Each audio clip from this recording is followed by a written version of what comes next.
Chapitre 29. Où va l'âme après la mort?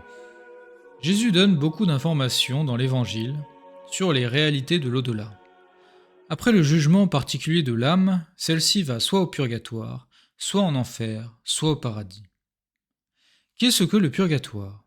Si l'on a demandé pardon de ses péchés graves en s'en confessant à un prêtre, si l'on aime Jésus, on va au paradis ou le plus souvent au purgatoire. En effet, ne peuvent paraître devant Dieu que des âmes absolument pures. De plus, même si les péchés sont pardonnés, un devoir de réparation s'impose. Il est rare que les péchés commis aient tous été expiés sur terre. C'est pourquoi Dieu, dans sa bonté, a créé un lieu transitoire où l'âme se purifie, le purgatoire. Pour chaque âme, c'est une épreuve plus ou moins intense. La souffrance purificatrice est graduée selon la gravité des fautes commises ici-bas. Pour les presque parfaits, c'est l'ultime étape et l'aboutissement d'un chemin déjà largement parcouru. Pour les cœurs les plus endurcis, c'est la refonte, entre guillemets, d'un être arraché de justesse à la perdition. Il est certain que c'est la grande différence d'avec l'enfer, que les âmes du purgatoire sont toutes sauvées. Le purgatoire n'est pas éternel, il s'arrêtera à la fin du monde. Toutes les âmes du purgatoire sont sûres d'aller un jour au ciel. Cependant, il est indéniable qu'il y a de grandes souffrances nécessaires à la purification. Une des grandes douleurs du purgatoire est de se savoir séparé de Dieu pour un certain temps. Néanmoins, il ne faudrait pas avoir une conception négative de Dieu, comme la prison sur terre pour les malfaiteurs. La souffrance du purgatoire est liée à notre liberté et à notre responsabilité. Au purgatoire, ce n'est pas Dieu qui se venge, c'est Dieu qui sauve. Quand l'âme a terminé sa purification, elle va au paradis.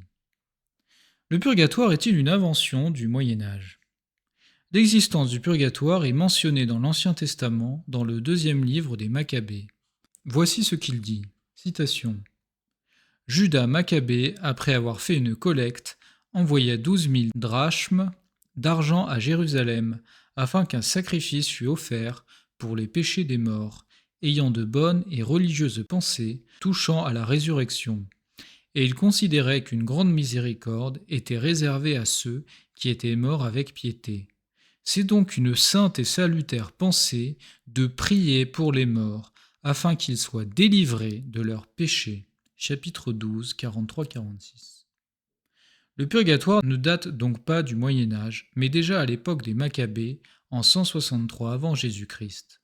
On croyait au purgatoire et on offrait des sacrifices pour que les âmes sortent au plus vite de ce lieu. Au XIIIe siècle, les révélations faites à sainte Mechtilde et sainte Gertrude évoquent les souffrances des âmes du purgatoire et les prières de ces saintes qui en ont délivré beaucoup.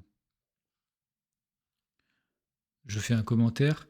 Par exemple, chez les schismatiques orientaux, qui se sont séparés de l'Église entre le IXe et le XIe siècle à peu près, bien qu'ils ne croient pas dans la définition donnée par l'Église qui est du purgatoire, avec le terme purgatoire notamment, ils croient quand même qu'il y a un lieu de purification après la mort, et la preuve en est que dans toute leur liturgie, dans toutes leurs messes, il y a des prières pour les morts, et justement pour les délivrer de ce lieu.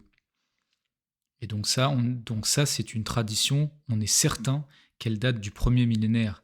Et dans toutes les messes, on a retrouvé des textes des pères de l'Église, etc., qui prient pour les morts durant la messe, etc. Donc ce n'est pas du tout une invention du Moyen Âge. L'Église définit précisément et solennellement le dogme du purgatoire au Concile de Florence et de Trente, 1563.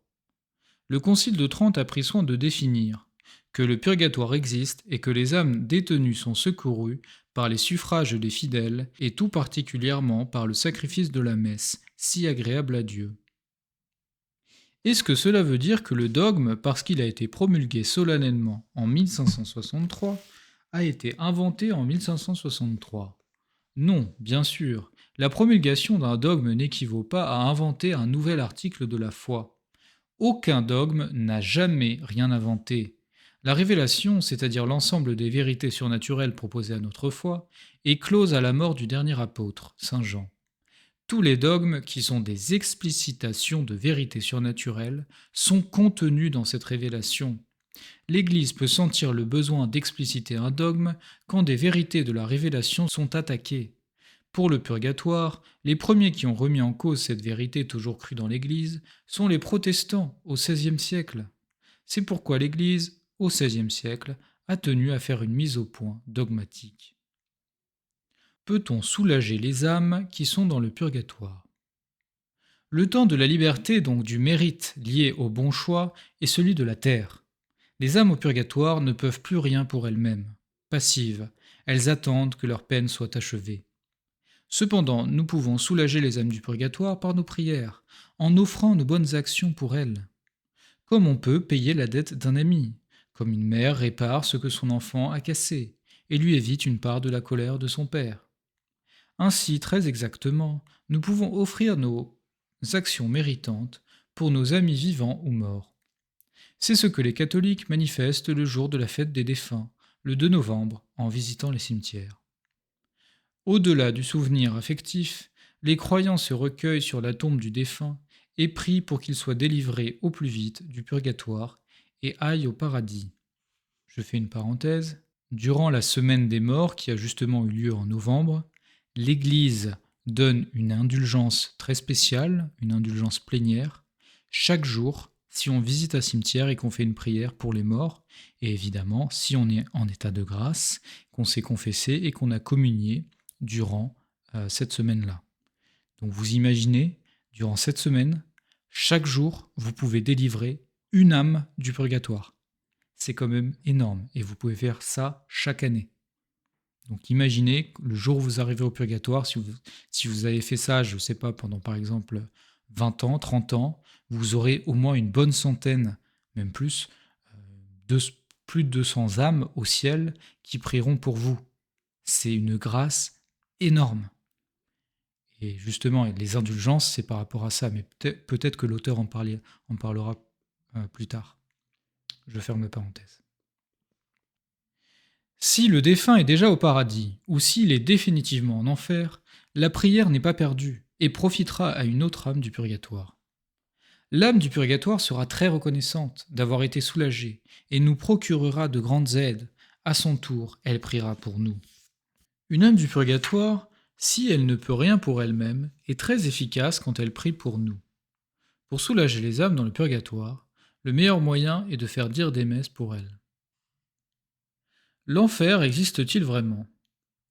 Oui, l'enfer existe vraiment. L'enfer, appelé aussi Géhenne dans la Bible, est le lieu où se trouvent le diable, les démons et les âmes qui refusent Dieu.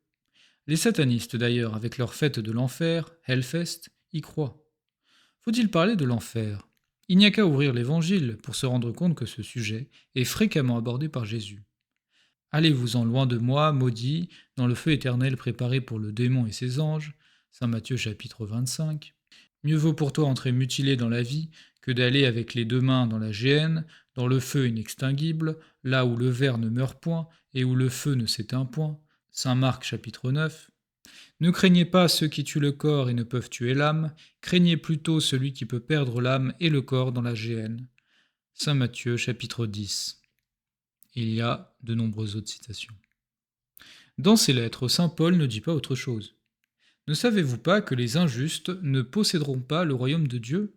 Ne vous abusez pas, ni les fornicateurs, ni les idolâtres, ni les adultères, ni les efféminés, ni les infâmes, ni les voleurs, ni les médisants, ni les rapaces ne posséderont le royaume de Dieu. Première épître aux Corinthiens, chapitre 6. Et première épître à Timothée. L'Apocalypse, enfin, nous fait sentir l'irrévocabilité de la peine. Les damnés seront tourmentés jour et nuit dans les siècles des siècles. Chapitre 20. Les papes et les conciles ne feront que reprendre inlassablement l'exposé de la même doctrine. Y a-t-il des âmes en enfer? Pour répondre à cette question, il faut relire les citations ci-dessus, ou les paroles du Christ, comme « Entrez par la porte étroite, car large est la porte, spacieux est le chemin qui mène à la perdition, et il y en a beaucoup qui entrent par là. Mais étroite est la porte, resserré le chemin qui mène à la vie, et il y en a peu qui les trouvent. » Saint Matthieu, chapitre 7, verset 13. On peut logiquement conclure que l'enfer est peuplé. Les apparitions de Fatima en 1917 sont revenues sur ce sujet, qui est donc important pour la Sainte Vierge.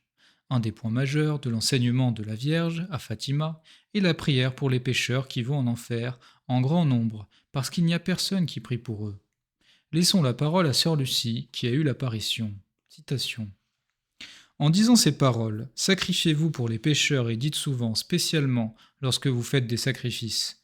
Ô Jésus, c'est par amour pour vous, pour la conversion des pécheurs, et en réparation des outrages faits au cœur immaculé de Marie. La Sainte Vierge ouvrit de nouveau les mains, comme les mois précédents. Le faisceau de lumière projeté sembla pénétrer la terre, et nous vîmes comme une grande mer de feu, où se trouvaient plongés les démons et les âmes, ressemblant à des braises transparentes et noires, ou bronzées avec une forme humaine. Elles flottaient dans l'incendie, portées par les flammes, qui sortaient de tous côtés, comme les étincelles dans les grands incendies. Sans poids ni équilibre, au milieu de cris et d'horribles hurlements de douleur et de désespoir, qui faisaient frémir et trembler d'épouvante. C'est probablement à cette vue que j'ai poussé cette aïe que les assistants disent avoir entendue. Les démons se distinguaient par des formes horribles et répugnantes d'animaux épouvantables et inconnus, pareils à des tissons noirs embrasés et transparents. Mémoire de Sœur Lucie, 1991, page 172, seconde édition. Cette vue dura un instant et nous devons remercier notre Mère du ciel qui nous avait préparé d'avance en nous promettant de nous emmener avec elle au ciel. Autrement, je crois que nous serions morts de terreur et d'épouvante. Dans quel cas va-t-on en enfer ? À notre mort, Dieu ne nous emmène pas malgré nous au paradis. On va en enfer si on refuse d'aimer Dieu. Et Dieu a dit « Celui qui m'aime, c'est celui qui garde mes commandements » Saint Jean chapitre 14. Les apôtres enseignent que le péché mortel conduit en enfer, voir Saint Paul, 1 aux Corinthiens chapitre 6, première épître de Pierre chapitre 4 et deuxième épître chapitre 2, Saint Jean, première épître de Saint Jean chapitre 5, Saint Jacques chapitre 2 et Saint Jude. Le péché mortel est appelé ainsi car il donne la mort à l'âme en la privant de la grâce sanctifiante. 3 conditions sont requises pour faire un péché mortel: la matière grave, le plein consentement et la pleine connaissance. Par exemple, si je suis saint d'esprit et que librement, en temps de paix, je tue quelqu'un qui ne l'a pas mérité, il y a péché mortel, car les 3 conditions sont réunies. Il y a matière grave, le meurtre est un acte grave. Il y a plein consentement, personne ne m'a forcé, et il y a pleine connaissance, tout le monde sait que tuer est grave. En revanche, si la personne est folle, la responsabilité n'est pas la même. La notion de matière grave est objective. La notion de plein consentement et de pleine connaissance est subjective et dépend de la personne au moment où elle a péché. Que faire si l'on a commis un péché mortel ? Il faut se confesser sans attendre. Le pardon de Dieu est toujours plus grand que le péché de l'homme. Cela demande d'avoir foi dans l'amour de Dieu. Cela est méritoire. Judas, qui a trahi Jésus, n'a pas eu cette foi et n'a pas cru au pardon de Jésus. Il s'est pendu. Saint Pierre, qui a trahi Jésus, a pleuré et regretté. Il a cru au pardon et a été pardonné. Je commente, il y a aussi la différence, c'est que Judas, il a trahi Jésus par malice. Il avait prévu, c'était calculé. Alors que Saint Pierre, ce n'était pas du tout calculé. C'était un péché de faiblesse et ce n'était pas un péché de malice. D'où l'importance de bien étudier les 10 commandements. C'est justement en connaissant bien la loi de Dieu qu'on va éviter les péchés mortels. Parce qu'il y a beaucoup de gens qui commettent des péchés mortels tout simplement parce qu'ils ne connaissent pas la loi de Dieu. Et c'est même des personnes qui se disent catholiques. Je donne un exemple concret. Je connais quelqu'un qui se dit catholique, qui prie la Sainte Vierge, et qui pourtant, pour lui, la fornication, ce n'est pas un péché mortel. Donc la fornication, c'est l'acte sexuel hors mariage, et qui n'a aucun regret, il me l'a dit. Il me l'a dit, je ne regrette absolument pas d'avoir fait cela. Parce qu'il ne comprend pas que ça va contre la loi de Dieu. Donc c'est très grave, il faut absolument étudier, et ça c'est le travail dans le catéchisme, il y a des très bons catéchismes là-dessus, sur les 10 commandements, qui expliquent tout ça. Donc voilà, je ferme la parenthèse. Comment Dieu qui est bon peut-il mettre des gens en enfer ? Les mêmes qui critiquent l'existence du mal sur la terre comme étant un défaut de la création de Dieu voudraient que dans l'au-delà, le mal ne soit pas puni. Il y a une contradiction. Car s'il en était ainsi, l'amour de Dieu ou la haine de Dieu seraient équivalents. L'innocent et le criminel seraient à égalité. Toutes les religions ont d'ailleurs pensé qu'il existait un Dieu qui récompense les bons et punit les méchants. Les mêmes qui louent la totale liberté de l'homme voudraient qu'après la mort, la destinée de l'homme soit tracée d'avance. Tu iras au ciel, que tu le veuilles ou non. Un prêtre note avec justesse, citation, s'il était impossible de refuser Dieu définitivement, il serait également impossible de le choisir vraiment. Cela signifierait que nos actes, nos choix, notre histoire sont sans importance, sans conséquence. Si l'enfer n'existe pas, cela signifie aussi que Dieu, de gré ou de force, nous prendra dans son royaume. Comment croire en un Dieu paternaliste qui fait de sa créature une marionnette dont il tire les ficelles ? Comment aimer ce Dieu manipulateur qui fait semblant d'attendre notre réponse, mais pour qui tout est joué d'avance ? Enfin, si Jésus est mort sur la croix, ce n'était tout de même pas pour nous arracher à un rhume de foin. Ce n'est pas pour rire que je t'ai aimé, disait-il à sainte Catherine de Sienne. Dieu n'est pas responsable du fait qu'il y ait des âmes en enfer, car Dieu leur avait donné toutes les grâces nécessaires pour se sauver. L'enfer sanctionne le mauvais usage de la liberté de l'homme. Non seulement Dieu n'est pas responsable de l'enfer, mais il aime l'homme à un point inouï et ne désire que le sauver. Et ce qu'on s'ennuie au paradis. Voici comment est décrit le paradis dans la vision de saint Jean. Citation. Après cela, je regardai, et voici, il y avait une grande foule, que personne ne pouvait compter, de toute nation, de toute tribu, de tout peuple, et de toute langue. Ils se tenaient devant le trône et devant l'agneau, revêtus de robes blanches, des palmes à la main. Et ils criaient d'une voix forte, en disant « Le salut est à notre Dieu qui est assis sur le trône et à l'agneau ». Et tous les anges se tenaient autour du trône, et des vieillards et des 4 êtres vivants. Et ils se prosternèrent sur leurs faces devant le trône, et ils adorèrent Dieu en disant « Amen ». La louange, la gloire, la sagesse, l'action de grâce, l'honneur, la puissance et la force soient à notre Dieu au siècle des siècles. Amen. Et l'un des vieillards prit la parole et me dit, « Ceux qui sont revêtus de robes blanches, qui sont-ils, et d'où sont-ils venus ?» Je lui dis, « Mon Seigneur, tu le sais. » Et il me dit, « Ce sont ceux qui viennent de la grande tribulation. Ils ont lavé leurs robes, et ils les ont blanchies dans le sang de l'agneau. C'est pour cela qu'ils sont devant le trône de Dieu, et le servent jour et nuit dans son temple. Celui qui est assis sur le trône dressera sa tente sur eux. Ils n'auront plus faim, ils n'auront plus soif, et le soleil ne les frappera point, ni aucune chaleur. Car l'agneau qui est au milieu du trône les paîtra et les conduira aux sources des eaux de la vie, et Dieu essuiera toute larme de leurs yeux. » Fin de citation. Apocalypse chapitre 7, versets 9 à 17. Le paradis consiste en la vision béatifique, c'est-à-dire qu'on voit Dieu face à face, dans un échange d'amour. Dieu étant infini, on entre dans un bonheur infini. Saint Paul écrit, citation, « Aujourd'hui nous voyons dans un miroir, d'une manière obscure, mais alors nous verrons face à face. Aujourd'hui je connais en partie, mais alors je connaîtrai comme je suis connu. Maintenant donc ces 3 choses demeurent, la foi, l'espérance, la charité. Mais la plus grande de ces choses, c'est la charité. » 1 Corinthiens chapitre 13. Sur terre, il y a 3 vertus théologales, la foi, l'espérance et l'amour, appelées aussi charité. Ce sont les vertus qu'il faut faire grandir pour progresser dans la sainteté. Au paradis, seul subsiste l'amour. Je commente, pourquoi est-ce qu'au paradis, on n'a plus la foi ni l'espérance, mais il n'y a que la charité? C'est très simple. Parce que la foi, c'est croire ce qu'on ne voit pas. Or, au paradis, on voit Dieu, donc on n'a plus besoin de foi.